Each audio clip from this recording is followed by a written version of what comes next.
എന്നിട്ട് മുതലാളി മറ്റേ സാധനം നമ്മൾ തന്നിട്ട് നമ്മളെ കറക്കാൻ നോക്കണേ. പക്ഷെ അത് നമ്മള് കുടിച്ച് തീർപ്പു. മുതലാളി നമ്മളാളാ. അപ്പോ അതിങ്ങനെ കുടിച്ചു, നല്ല ടേസ്റ്റ് ഉണ്ടായിരുന്നു. പിന്നെ നമുക്ക് തപ്പിട്ടിടാൻ മുട്ടി, തപ്പിട്ടു. പിന്നെ കൈ വൃത്തിയാക്കി തുടച്ചു ഞാൻ ഇരിക്കായിരുന്നു. അപ്പൊ പിന്നെ നേരെ കേറിയിരുന്ന് തപ്പിട്ടു ഇട്ടപാടെ നമ്മള് കഴുകി വൃത്തിയാക്കാൻ നോക്കും. പക്ഷെ ഇത് പോലല്ലോ, നിങ്ങൾക്കറിയാലോ. അങ്ങനെ തുടച്ചു വൃത്തിയാക്കി. വല്ലാത്തടങ്ങൾ ചെറുതായിട്ട് അത് തുടക്കിയായിരുന്നു.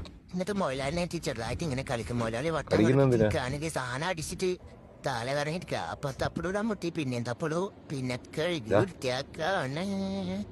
നമുക്ക് ഇതിനെ പറ്റി മരണം തരുമല്ലേ ഒന്ന് കമന്റ് ചെയ്യാം. നമുക്ക് വയ്യ ഇങ്ങനെ തപ്പിട്ട് ജീവിക്കാൻ. അങ്ങനെ കെടുന്ന ഉറങ്ങാനായി. ഇനി ചിലപ്പോ തപ്പിടാൻ മുട്ടു. അപ്പൊ പോ. ദൈവാണെങ്കിൽ ഒന്ന് കമന്റ് ചെയ്യേ. Okay bye.